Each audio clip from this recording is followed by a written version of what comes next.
On the pole, heat race number 4 of round number 1. It'll be car number 48 from Fort Smith, Arkansas, regular at the mighty Tri-State Speedway. It's Dallas Borland. Outside, this driver's finished top 5 in the 30K, finished top 5 in the Mike Parker here last year, top 5 in the Cajun Classic, top 5 in the King of the Hill. He's been top 5 on them to death. That's Joshua Daugherty from Shreveport in 34 Junior. Logan Gordon, 16-year-old racer out of West Monroe in L88. Sorry, folks, I will do a better job of getting you these lineups. I apologize. Mason Martin, H231's out there. The 3 car, that's Nathan Stewart. The 4, that's Colton Hinton, who's been really fast here as of late as well. On my watch, most improved driver so far in 2025. As Jeffrey Abbey, the H266, Greg Thompson won the raffle of the 36J car. And unfortunately for your boy Hubert Cash, he's still having tough problems for the Little Rock racer. Car number 16 is Josh Daugherty, led lap number 1 in 34 Junior. Yeah, Hubert just sent it off in there a little too hard in the 3 and 4, but as he goes off into 1 and 2, Zach, obviously something's wrong on the 16 car. Man, we're 2 by 2 here. We're on the race for second. The track's really widening out, looking pretty good, Zach. Well, I hear you. Off of turn number 4, working down the front straight away into 1. Here comes the NTX Towing Hartman Motorsports cars. You've got Jeffrey Abbey and Mason Martin, the hired guns this week, into the Tim Hardman cars. Into turn number 3. Well, you could be driving that car tonight if you just minded your own P's and Q's. My boy Tim said the offer's still on the table, Zach, so watch out. Oh, yeah, that's my boy. Dude, y'all done become best friends. Oh, yeah, homies. That dude's really a good guy, man. We've enjoyed. We hung out. You hung out with Jeffrey Abbey till like 3 o'clock in the morning last night. 1:40. Okay. We got home, but we got home before Mama called. Well, I'll tell you what, the number 48, he's about to give the number 34 Junior a call. And just as I say that, as he was railing the top, he had a little bit of a slip of the grip. But Dallas Borland up there sending the number 48 car all the way back to Fort Worth. Holy smokes. Dallas Borland. And he was reeling in Daugherty there for a moment, and then he had a major slip of the grip over there as Josh Daugherty out front minding his own P's and Q's in this one. He's in that Bayou Country Contractors Twin City Towing. Number 34 Junior got the PTS power barking like a big dog underneath the hood of that Outlaw chassis. You love to see it, Zach. Josh has really made his way to the bottom of 1 and 2. You can see that little bit of brown, though, like we mentioned. 1 and 2's real slick, and now they're worked their way back down. Instead of trying to rail the top, we can hit that little bit of grip down there at the bottom of 1 and 2. Oh. I thought the Rook in the 36J car was about to go in there and clean out the L88 of Logan Gordon. Unfortunately, Logan Gordon. Man, what do you think about the little Knoxville berm around there around the bottom, huh? I mean, I know a lot of guys, when I walk through, really like it, Zach, because you can go in there and prop that left front on there, and it really loads the right rear and can get the car to stick and sometimes save you if you know how to use it right. Yeah, that's good stuff right there as the train rolls to the background here off Highway 67 here in Mandeville, Arkansas. If you just tuned in watching us live tonight on RaceON.com, well, you haven't really missed a whole lot. And I'll tell you what, right now, you might have a race lead about to shape up with 2 laps to go. Josh Daugherty still right to the center of the 67 Speedway. Though, your second-place runner, Dallas Borland's getting a little bit closer, and he's bringing along company with him. The 2, H231 of Mason Martin, the reigning Outlaw 34 winner, the Greg Carlucci Memorial winner, down at South Texas Race Ranch in Corpus Christi.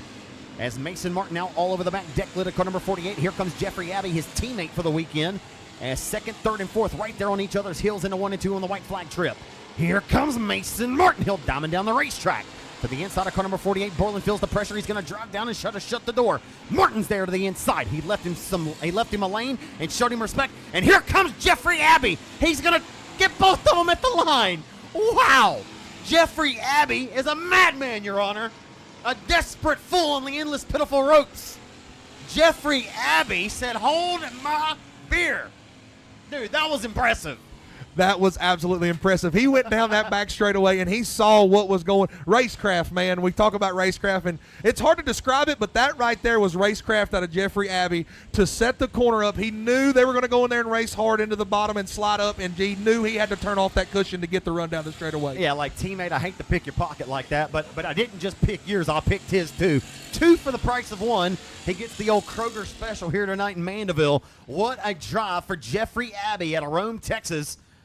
Folks, that was impressive. You don't like that. You don't like dirt track racing too much, do you? Jeffrey Abbey goes 7th to 2nd.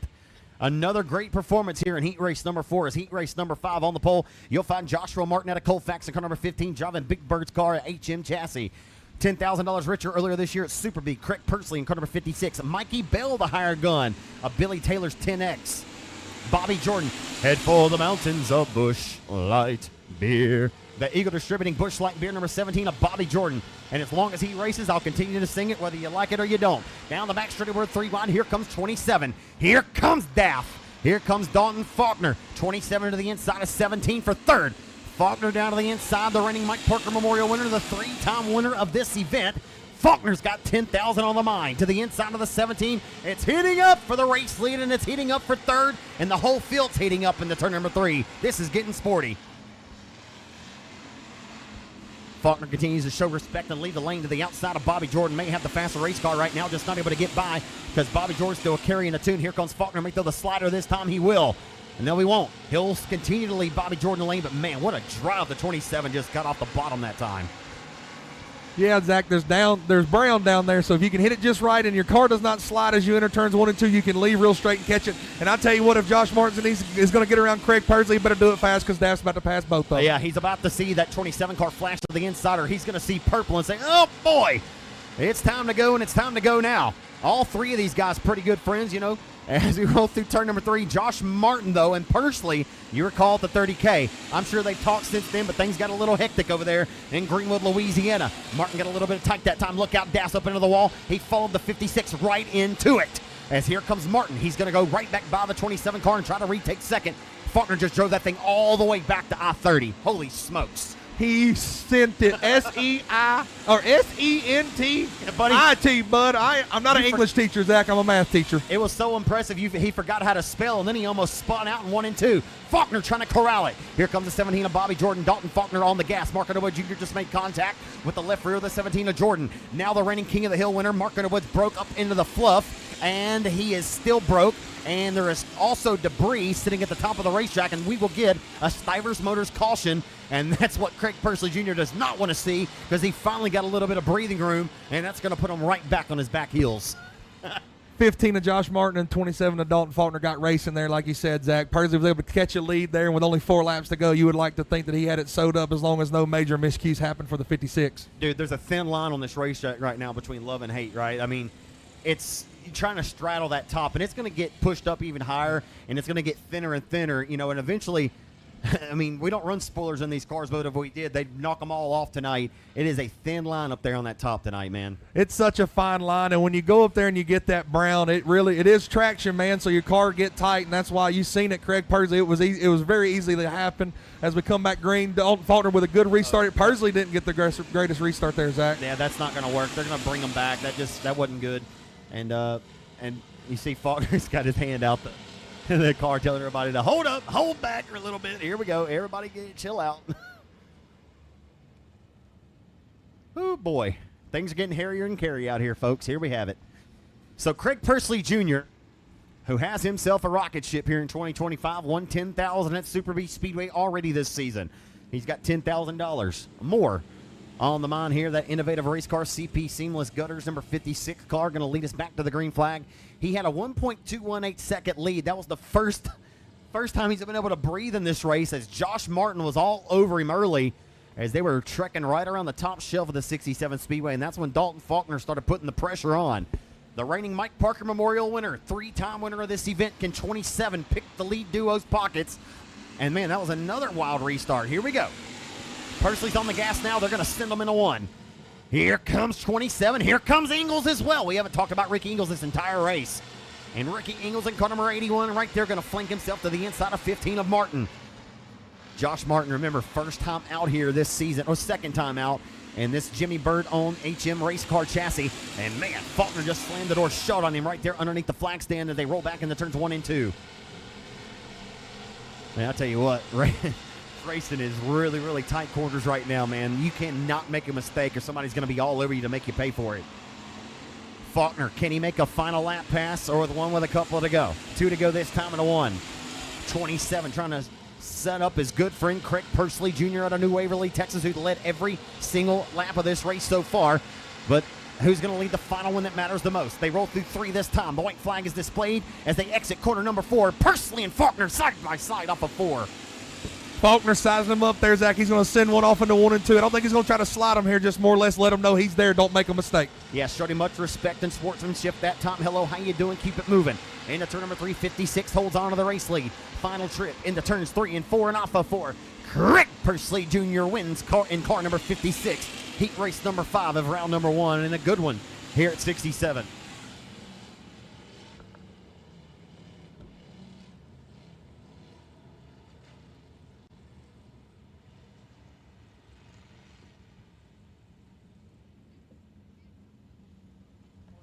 So that may have been the best heat race of the night, though. We had some really good ones, ladies and gentlemen. That was a fun heat race, your fifth and final for round number 1.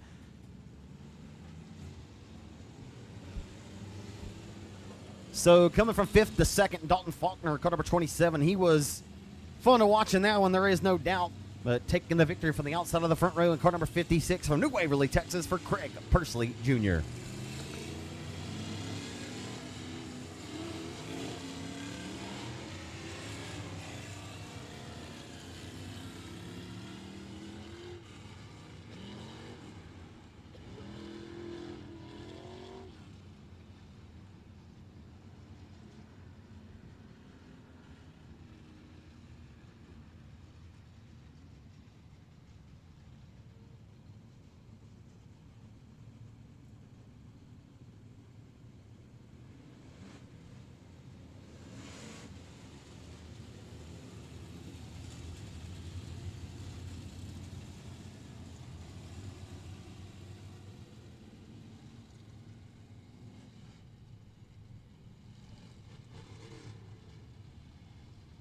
Arkansas Factory Stock Heat Race number 1 of round number 1 on the pole from Little Rock, Arkansas, car number 26, Junior. That's Hayden Lynn. To the outside from Del City, Oklahoma, Matt Norwood, and car number 15 in.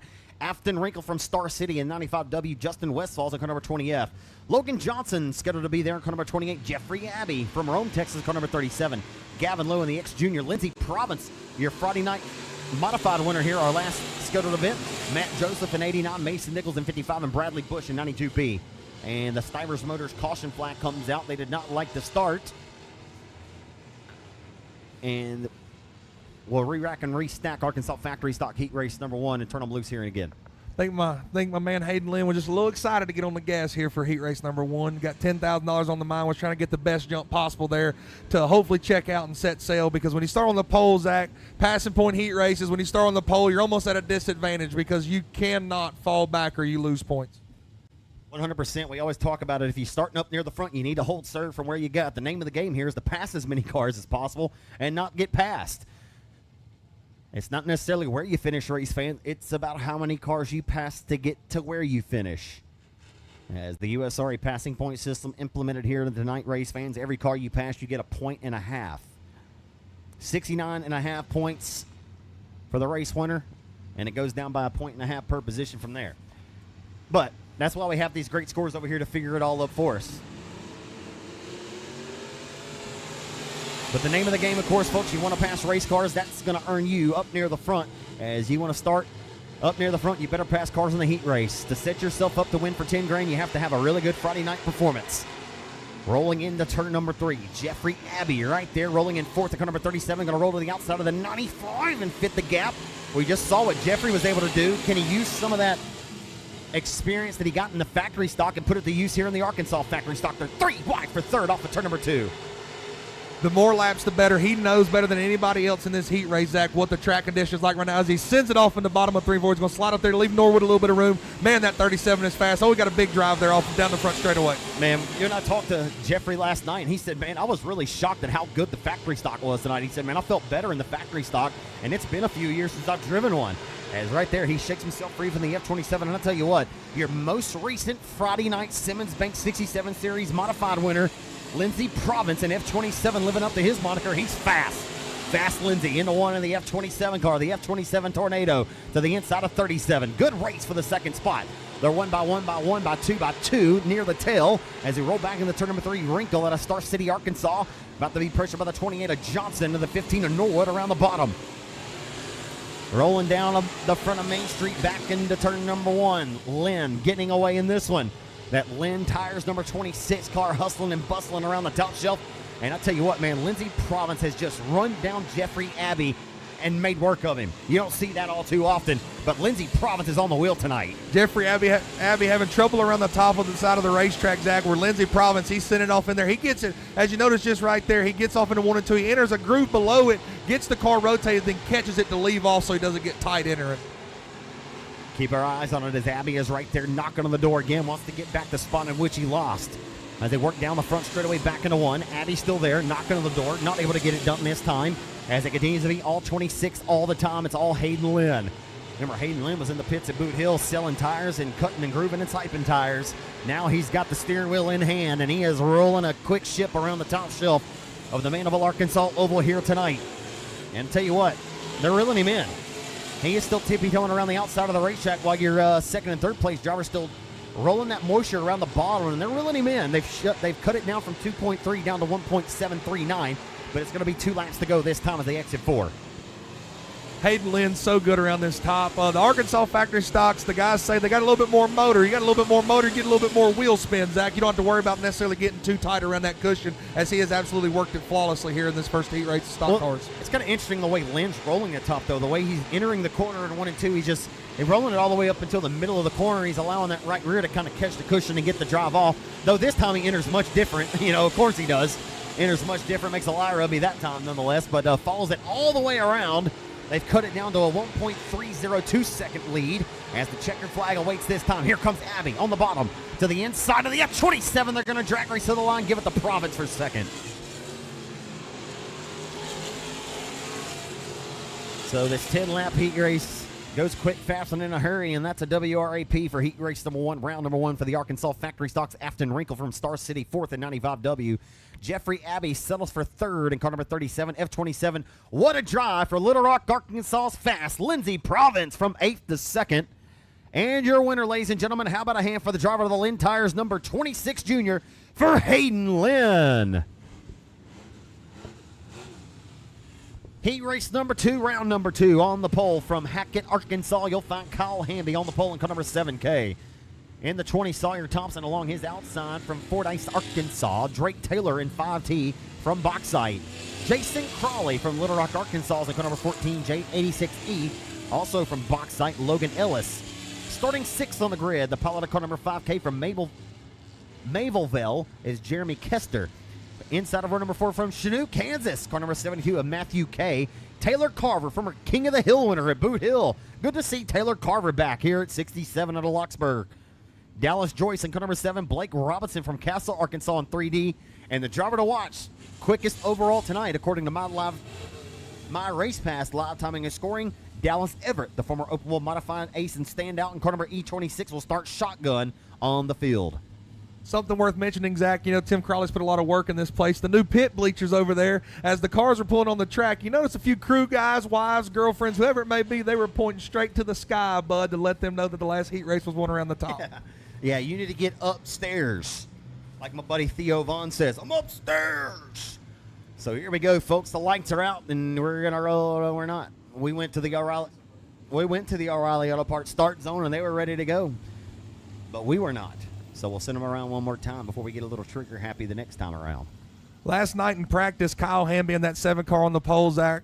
I'm not trying to predict the future or say he's going to do it, but, man, that car looked really fast in practice last night, and especially when it got in these types of conditions. He was able to really steer well around the top side of 1 and 2 and 3 and 4. So you especially hope, starting on the pole, we talked about passing points are a premium. He's hoping he can get out front and check out quick here. Well, you know what they say about hot laps. We'll see what happens. Sometimes it translates into race speed. As we'll see what Hamby's got. They're going to make a little bit of contact on the start. He and your outside front row starter at Thompson. They made contact all the way off of 4, getting into 1 from the O'Reilly Auto Parts start zone. They're going to 1 by 2 by 2 down the back straightaway. 14J of Jason Crowley there. Teammates with Lindsey Province and Noah Burleson this weekend as they exit 4, side-by-side contact for second. Drake Taylor. A little bit of contact there with the number 20 car, Thompson. Sawyer Thompson tippy-toeing around the top shelf part of the racetrack, car number 20. I'll tell you what, man, listen, we've got a good racetrack right now. I mean, one thing you certainly want is you want at least 2 lanes. I mean, look, we can get a little sporty and ask for 3 or 4, but as long as you got 2, I'm happy. And right now, you got multi-lanes to choose from here at 67 tonight. Shout out Tim Crawley. And it's only going to get better as that brown gets pushed closer and closer to the wall. It's going to become such a fine line that you've got to hit it perfect. And, guys, it's just hard to do that. Your car's got to be perfect, and you got to drive it perfect. As the 5 car dives the bottom of 3 and 4, you can see it's getting used a lot more, Zach. They're really starting to find that brown at the bottom here. They're all over this racetrack right now. This ain't your mama's Texarkana 67 Speedway. Getting into turns 1 and 2, the number 5 of Taylor going to forge his way by the number 20 of Thompson now. They have continued to shoot and job for second, and Thompson, he said, you're not going to shake me free just yet, but Taylor says, I will. Off of 4, he'll slide way up the racetrack. Thompson right back down to the inside. Good racer second. They'll make a little bit more contact. Boy, the Arkansas factory stocks are up on the wheel tonight. Good racer second. Sawyer Thompson and Drake Taylor going at it. Taylor looks like he's a little bit out of control, I tell you. But here he is, knocking on the door once again. The 14, Jaya Crowley bringing along here. As we exit 4, Taylor Carver looking for some speed here in car number 40. Man, it's good to see Taylor Carver back racing again here in the Arklatex, right? Former King of the Hill winner at Boot Hill. Carver, very versatile driver and a very accomplished racer. Won several features over the last couple years. That big buck 50 that's held at Lucasville Speedway, he's won that gig. And right now, Carver knocking on the door of the 7 and the 14 here for the top 3. Or top 4, rather. So that continues to be the best battle on the racetrack. Carver in 40. Continues to knock on the door of the 72 of Matthew K. Good battle right here for the top 5. A mixture of Arkansas factory stocks, INCH stock cars, and USRA stock cars here tonight in Mandeville, Arkansas for the Mike Parker Memorial. Well, rules package is going to come home to roost here this weekend, $10,000 richer. You love to see it, Zach. An Arkansas factory stock won the last heat, and it looks as if IMCA/USRA stock car is possibly going to take this one as long as 2 more laps up front from a boy, as long as you don't make no more mistakes. I'm not 100% sure that Hayden Lynn's not an IMCA stock car either, but I'll double check. I know that he's run both in the past, but yeah, we'll double check on that. I know that obviously they changed a couple things to meet the rules for this weekend, but the white flag's going to come out this time by for car number 7. As you mentioned, Kyle Hamby, he's translated the hot lap speed or practice speed into heat race action, and that number 7 car is certainly rolling as Thompson, your longtime second and third place runner here, is slowing down the front boulevard, as well as the 5 machine of Kester. So down the front straightaway, the checkered flag comes out. The 7 of Hamby dominates. And Drake Taylor does finish in second in car number 5T, with Matthew K coming home third in car number 72. So again, race fans, your unofficial top 3, Matthew K in car number 72 will finish in third. The 5T of Drake Taylor second. And your winner, car number 7K, the speed translates. Kyle Hamby dominates heat race number 2.